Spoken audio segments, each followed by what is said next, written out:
પીબોમાં બીજી પેટર્ન આપણે ઇન્ક્લુડ નથી કરતા.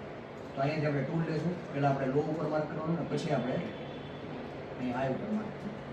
તો હવે આમાં ટ્રેડિંગ કઈ રીતે કરવાનું? આ યલો ઝોન છે, આ યલો ઝોનની નીચે જ્યારે બંધ થાય રેડ, કારણ કે હવે સેલનો ટ્રેડ આવશે, તો આપણે સેલ કરવાની, અને યલો ઝોનની ઉપર આપણે ગ્રીન ક્લોઝ થાય તો બાય.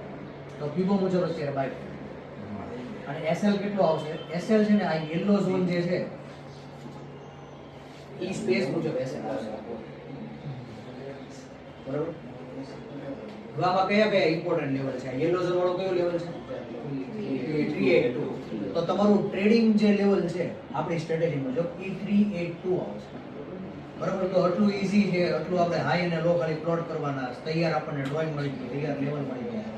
કોઈ કે લોકો આ મેથડ યુઝ કરીને પ્રોફિટ કેમ નથી કરતા અથવા કેમ નથી કરી શકતા?